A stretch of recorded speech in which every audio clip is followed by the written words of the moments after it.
Өте пайдалы таңғы ас. 10 минутта дайындауға болатын бауыр котлетінің рецептін сақтап алыңыз. Бізге керекті ингредиент мына жерде менде жылқының бауыры 200 грамм, 1 штук чеснок, 1 штук жуа, 1 штук сәбіз. Мына жерде мен көп мөлшерде жасап жатырмын. Яғни үйлеріңізде 3-4 адам болса 150-200 грамм бауыр жеткілікті.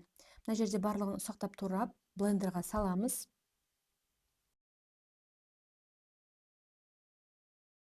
Бауырымызды да орташа бөлікке турап, блендерімізге салып барлығын бірге өткіземіз. Ешқандай блендеріңізді сындырмайды. Бауыр бізде жұмсақ жеңіл болғандықтан тез өткізіп береді. Мінекей біздің уже начинкамыз дайын. Мына жерде мен көп мөлшерде жасап жатқандықтан қалғанын салып дайындаймын. Бауырды аптасына 2 рет тұтынуға кеңес беремін.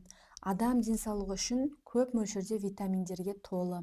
Ақуыз минералдары, амин қышқылдары организмге оңай сіңіп және жеңіл қорытылады. Темір, мыс, селен, мырыш, кальций, фолий қышқылдарына өте бай. Мына жерде начинкамызға дәміне қарай тұз, бұрыш, оливковое масло қостым. Шімішке майға мүлдем жоламаңыздар. Мінекей начинканы жақсылап араластырып, қызып тұрған табамызға осы бір ас қасық гхи майын салып, бауыр начинкамызды пісіреміз.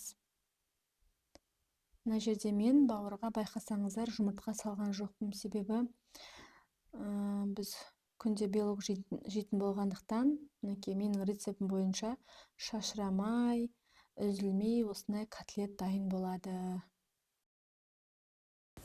Мінекей котлетіміз ажырамай, шашырамай пісіп жатыр. Арасына толық пісу үшін осылай арасын тесіп қоямыз вилкамен.